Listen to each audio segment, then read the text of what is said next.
आप देखें करनैल सिंह हरियाणा से, दूसरे धर्मराज उत्तर प्रदेश से, और 9mm की पिस्टल लेके मुंबई में खुलेआम घूम रहे हैं। और लोग मुंबई में जाने पर रोज का कितना खर्चा होता बताने की आवश्यकता नहीं है। जाहिर है कि उनको खर्चे की कोई चिंता नहीं थी।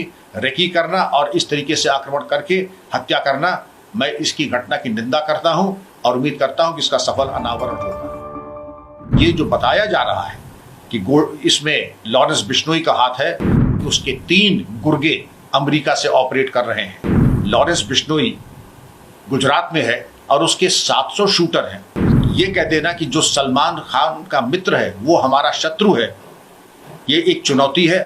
ये स्थिति अत्यंत चिंताजनक और भयावह है। मुंबई के पॉश इलाके में एक पूर्व मंत्री, पूर्व विधायक, जिनका बेटा भी या तो विधायक है या पहले था, और जिसने अपने जीवन भय के बारे में चिंता बताई थी। कुछ सुरक्षा मिली थी, बताया जाता है 2 कांस्टेबल्स मिले थे या वाई कैटेगरी मिली थी। उसके बावजूद अगर हत्या हो जाती है और बाहर से आए हुए 3 पेशेवर हत्यारे, जिसमें एक है धर्मराज, दूसरा है करनैल सिंह, एक हरियाणा का और एक उत्तर प्रदेश का, 9mm पिस्टल्स का इस्तेमाल किया जाना। 9mm पिस्टल्स या तो चाइना की ओरिजिन की होती हैं या फिर FM ब्राउनिंग की होती हैं। खतरनाक हथियार जो केवल पुलिस फोर्सेस वगैरह को दिया जाता है, और उसकी इतनी पावरफुल मार होती है कि कमर के नीचे भी लगे तो जिसको मारा जाएगा, अगर वाइटल पार्ट पे नहीं भी लगी तो रक्तस्राव यानी हेमरेज से भी उसकी मौत होने की संभावना रहती है।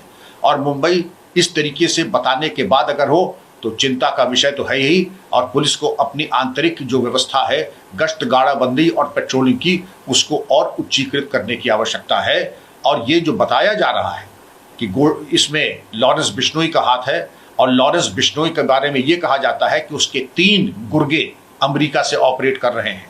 गोल्डी बरार, अनमोल बिश्नोई जो कि उसका भाई है, और एक नाम और है मैं आपको बताता हूं जो कि अमेरिका से उसको संचालित कर रहे हैं।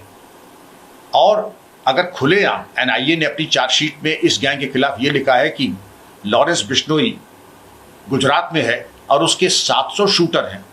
मैं बताना चाहूँगा इसके पहले दाऊद इब्राहिम का गिरोह ऐसे ही चलता था, और उसने जिस प्रकार गुलशन कुमार की मुंबई में ही दिन दहाड़े हत्या की थी अबू सेलम ने, कुछ हमें वही परिदृश्य सामने आ रहा है। और इस तरीके के गिरोह तभी क्रियाशील होते हैं जब उनको कहीं से बैकअप मिलता है। इसके पहले दिल्ली में एक अफगान जिम ओनर की हत्या हुई थी, सिद्धू मूसेवाले की हत्या हुई थी, और हमने क्या आज तक कोई कार्रवाई करना जरूरी नहीं समझा। और ये कह देना कि जो सलमान खान का मित्र है वो हमारा शत्रु है, ये एक चुनौती है। और शासन प्रशासन से ये अपेक्षा की जाती है कि इस गैंग को निष्क्रिय करने के बारे में कार्रवाई करें। अभी ये भी बताया जाता है कि कनाडा में एक सिंगर की हत्या इस गैंग के द्वारा की जा चुकी है। तो यह तो हम कह दें कि आपने आत्मसमर्पण, जब मैं आप कह रहा हूं तो शासन प्रशासन ने आत्मसमर्पण कर दिया है, या फिर आप गंभीर नहीं हैं। समय आ गया है गंभीर होकर के इस तरीके के अपराधियों और गिरोहों को नेस्तनाबूद करें। और 1-2 फुट सोल्जर्स पैदल सिपाही पकड़ने से काम नहीं चलेगा। गैंग के पीछे जरूर किसी विशिष्ट व्यक्ति का या संगठन का हाथ है, क्योंकि बिल्कुल संगठित अपराध के एक शीर्षस्थ गिरोह की तरह क्रियाशील हो रहा है।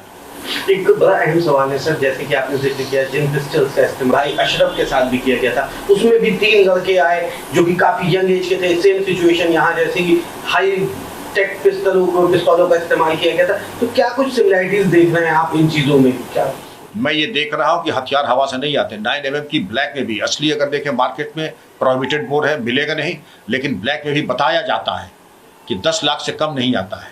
अगर अतीक के केस में आए थे वो भी अत्यंत आपत्तिजनक था। पुलिस कस्टडी में इस प्रकार की हत्या अत्यंत आपत्तिजनक और निंदनीय है।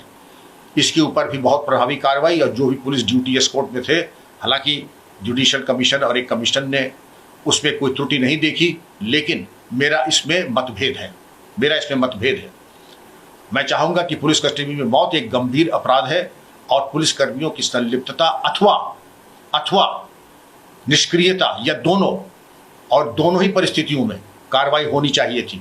वर्तमान परिस्थिति में भी अगर इस तरीके के शूटर आ रहे हैं, आप देखें करनैल सिंह हरियाणा से, दूसरे धर्मराज उत्तर प्रदेश से, और 9mm की पिस्टल लेके मुंबई में खुलेआम घूम रहे हैं, और लोग मुंबई में जाने पर रोज का कितना खर्चा होता बताने की आवश्यकता नहीं है। जाहिर है कि उनको खर्चे की कोई चिंता नहीं थी। रेकी करना और इस तरीके से आक्रमण करके हत्या करना, मैं इसकी घटना की निंदा करता हूं और उम्मीद करता हूं कि इसका सफल अनावरण होगा। एक आखिरी सवाल है सर, जिस तरह से ये यंग दुनिया में बढ़ती जा रही है, आप किस तरह से देखते हैं एज ए यूपी के फॉर्मर डीजीपी? पूर्व पुलिस महानिदेशक होने के नाते और एक वरिष्ठ नागरिक होने के नाते मैं बच्चों से, लड़कों से कहूंगा, ग्लैमर के चक्कर में न पड़े। एक कहावत है, the wages of sin is death. इस तरीके की जो रास्ता पकड़ता है उसका एक ही गंतव्य है, मौत। इस रास्ते के न चुने, क्योंकि इसमें आज तक किसी को मैंने लाभान्वित होते नहीं देखा। कुछ समय के लिए वैभव और ग्लैमर मिलता है, उसके बाद लाश चीर घर में पोस्टमार्टम के लिए जाती है। इसलिए इस रास्ते को न देखें, मेहनत और ईमानदारी से काम करें।